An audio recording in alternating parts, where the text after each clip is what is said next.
everyone, welcome to Morning Laziness. This is Nilima Kayers, and today we are bringing to you an interview session with Ms. Mamta Gera.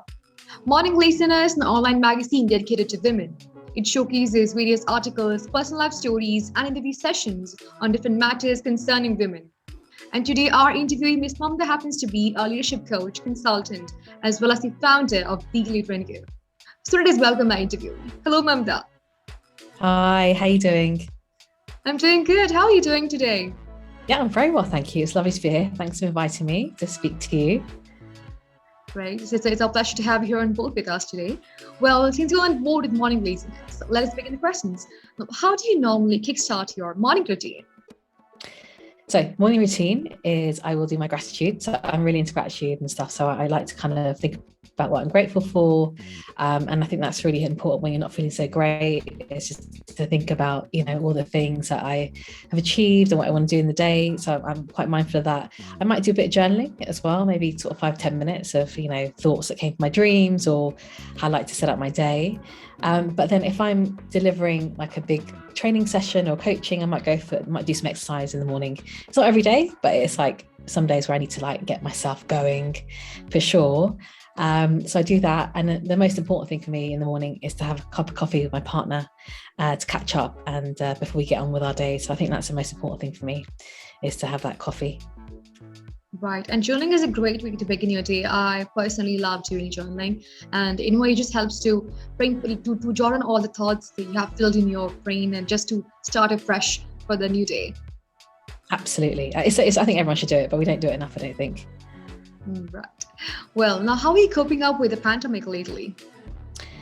So it's been going for a while now, right? So I'm not sure. In the UK, they kind of decide that it doesn't happen or it's not happening anymore. So it's been a bit odd recently. So we're able to go out, but more people are getting COVID. But I have to say that when the COVID hit and I was in lockdown, I became more creative as a result. So I was able to focus inwards and actually create some courses, I think about my business and how to take it forwards. So for me, the overall experience is quite positive as well. I just got married, so I was able to spend time with my partner. So it was a really lovely experience. The thing is, though, I think I need to get out of the house a bit more, because now I'm just like, do I have to get dressed? Do I have to leave, kind of thing? Because all my work is pretty much online. But I know that I love seeing my friends, I love seeing my family, I love seeing work people. So I am sort of venturing out a bit more. But because I live in the countryside, I've got beautiful environments around me. So it's something which I'm very happy with, being at home. So it's been really, really great so far. But it's been challenging. I've had COVID myself before the vaccine, so I went through the whole thing, and my friends and family have been affected by it too. So it's been a really tough time, but ultimately I've tried to find the best in me to get through it. That sounds great. And I think every day as new variants of COVID come up, it's really important to stay cautious and to still go ahead and practice those COVID protocols, keeping a distance and using sanitizers regularly. So I think it's important to still be aware that COVID is still there, right? Absolutely. Right. So, absolutely. Right. Now, quite recently, our very on Morning Laziness has started a new NFT collection called Women in Metaverse. So which is your favorite meta character from our collection? So I put chill at home, because probably what I've just talked about is something I can relate to the most. So for me, it's calmness, it's being at home, it's enjoying the environment that I'm around. So I can relate to that the most at the moment. And it depends on what mood I'm in, to be fair. Today I'm in that chill at home mood, but tomorrow I could be in the travel mood as well. But today particularly, I'm at the chill at home. That sounds great. Well, now what are some qualities that an ideal leader should possess from your opinion?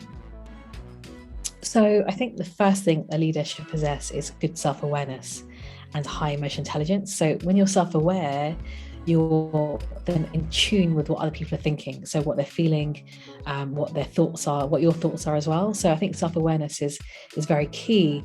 But I also think that empathy and having that that high level empathy and understanding organizational culture is also very important. So if you want to be able to influence, create loyalty in your team as a leader, then all those things come together, and be able to self-regulate as well. So if you're finding yourself being frustrated, it's about being able to regulate your emotions, regulate your thoughts, so we're able to think through things very, very well. The other thing with being a leader or a good leader is being able to visualize and being able to have that strategic thinking as well. So it's not just important being able to manage yourself, manage your team, it's about thinking the next steps for that team, how they're going to push forwards, what are the goals of the company, what are the goals for me. So really understanding yourself and being able to move forward in that goal. Right, absolutely. Now, do you believe that every individual has a leader within him or her? Is it just that the individual hasn't yet discovered their true potential yet? What is your opinion on this? Yes, I the basis that I go on when I coach or when I deliver programs is that everyone has the leader in them. So if you think about personal leadership, now this was a term coined by Stephen Covey many years ago, but personal leadership is about getting yourself good first. So think about your habits. What habits work well? What don't work well? How do I meet my goals? Am I able to reach my goals? Am I able to define my goals? And also my time as well. Where's my time going? Am I able to really manage my time effectively? So I'm doing the right things. And also your self-esteem and self-confidence, right? Like often we have self-limiting beliefs. And we play that out in our lives, and we think we're not good enough, or we're not good enough to reach our goals and move forward and reach our dreams. But that's not true. All of us have that leader within us. So if you can lead yourself first and get that self first right, then you can lead others. Right. Now, walking down your memory lane, you have worked for over 2 decades in the tech industry. So what exactly influenced you to change the route, diverting it towards coaching and consultancy? So I was working in really exciting companies. I was working for Amazon, I was working at Sky and BBC, and the industry I was in was very much, it's very exciting. I was working on video on demand stuff. Back in the day when I started it was like more like a red button that you press to look at tennis results. But now, as you know, video on demand is huge. So it really got massive, and the industry is massive. And I progressed my career from being a developer, because I did a computer science degree, to a project manager, going up towards the head of delivery. And as a head of delivery, I was managing around 60 people across the EMEA region. And so I was managing project managers, engineers, engineering managers as well. But what I realized was that when I went to that role, I didn't really have much leadership. No one taught me to be a leader. No one said to me, this is what good leadership looks like. So when I went to be a leader, I was bringing my bad habits. I'm an Asian woman. I avoiding conflict. I was being quite passive. I wasn't really speaking about my opinion, and I wasn't able to manage difficult situations. And that's really essential as a leader. So my high sort of points were, having loyalty. I've got good emotional intelligence, have great empathy. So I was able to create good relationships in the team, but I was finding it really hard to manage difficult relationships and difficult situations. So what I did is that I looked to my HR director and I said, do you have anything that I can go on in terms of leadership development? And she said, why don't you try coaching? So she put me in touch with a company, because my company at the time was Swedish, and she put me in touch with a Swedish organization that coached in English as well. So basically I found this amazing coach. I went on the coaching program, and what I realized, actually, all these things I bring into to play is not helping me. People pleasing is not helping me. Avoiding conflict is not helping me. So my coach helped me to think about what do those habits come from? Childhood, culture, whatever it is, and how can I stop doing that and make myself a better leader? And so everyone's happy. So I went through an 8-month coaching program. It blew my mind. I was like, this is amazing. Brought all those teachings into the leadership that I had. Managed to change a team around. It was quite painful at first, but managed to, really sort of change a team around. And then I was able to go, do you know what? I really want to do this for other people. I really want to be a coach. And so what I did was I jacked in my career at that point for 20 years, which is like a bit nuts and insane. But the thing is, I'd always been like really interested in coaching. And I brought that over to the UK, based on what I learned in Stockholm. And then 4 years later, I'm still a coach, and I'm adding value and being able to help other people. And it's been amazing. Right. Now, what are the key services you render to the official platform to retrain you?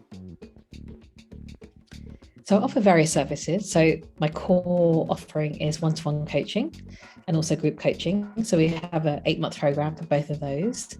I also design leadership programs and deliver leadership programs to big companies. So I've worked with people like the UCL, which is University College London, Kazoo, Naked Wines, Warner Media. I've done like lots of work with those companies in designing and delivering large leadership programs, which last maybe a year, to 30 to 60 people as well. So that's another core part of my business. My other business that I deliver, the Power Within You program, is a program that I developed during lockdown, and I do that in companies as well. And that's looking at your self-limiting beliefs, looking at your own personal leadership, and helping you reach your goals and purpose.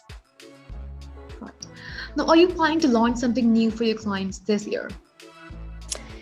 Yeah, so what I've been doing, what I've realized through my one-to-one coaching is that, it's not just about, reach your goals, looking at habits, it's about your mental health as well. So lots of people that I've come across, might have low confidence, even if they're very senior leaders. They might have suffered from depression, they might get some anxiety, and this is very common. It's not just one or two people. I think everyone has experienced stress in some sort of form, and it's either they've been able to manage it or not be able to manage it. So what I realized was that good mental health is really important. Now, when I realized that, I decided to do an MSc in the coaching, an MSc in the psychology and neuroscience of mental health. So basically, I've started that at King's College. I'm halfway through my MSc. And what I like to do now is to develop a podcast on mental health and wellbeing.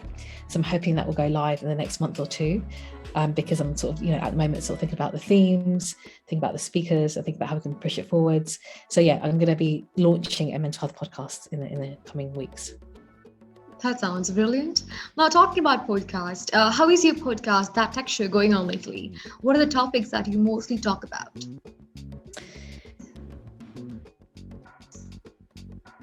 Talk to speakers who are experts in mental health. So understanding how to deal with mental health, I think about depression, anxiety. So really looking at experts and think about how it's helped them. And then I want to speak to people who have gone through mental health issues and how they've overcome them as well. So it's not just for me, it's very much about being intersectional. So I want to talk to older people, the older generation, my parents' generation. As Indian people who migrated to another country, how did you deal with mental health? They probably didn't deal with it at all, and they probably didn't even recognize what depression was. Also talking to the Black community, Asian community, thinking about disability, thinking about women, like all sorts of ways. And I really want to get stories out of people to think about how they dealt with their mental health, what their stories are, so other people can relate to it as well. And it's a really brave thing to do, but I'd really like to help people move forward from that. Right. What is your mission statement?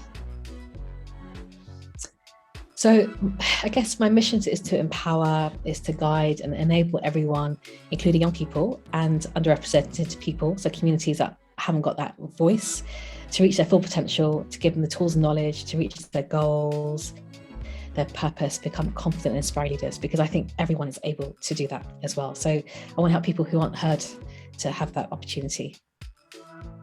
Absolutely. Well, how important do you think nowadays it is important for children to take up more leadership roles from schooling itself?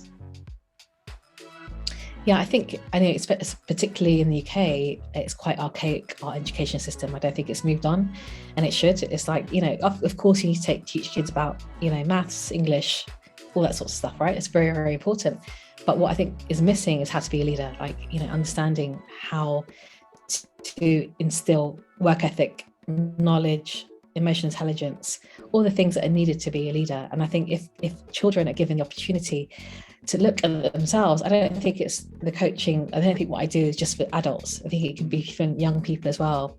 Young people can learn about their self-limiting beliefs. They can learn about how to reach their goals. They can learn how to dream, visualize. They can learn all these things. And once they're able to do that, they can take up leadership roles. And like I said, everyone is a leader. Even if you're a kid, you can be a leader as well. And I really encourage, kids to take leadership roles in schools and put their hands up to kind of go forwards, because that will give them the confidence in their career later on in life to kind of push forwards. Right. Lastly, Mamta, what do you think this world needs the most? Oh, there's a lot. There's a lot the world needs, I think. But I think forgiveness, kindness, and lots of empathy, because with those things in mind, I think it's very, very powerful, these things. So I think if these things were more of in the world, then we'll be in a much better place. Right. So, on that beautiful note, we come to the end of this interview session. Thank you so much once again for joining us today, Mamta. We truly appreciate your time. And thank you, audience. Thank Hope you had a great time with us today.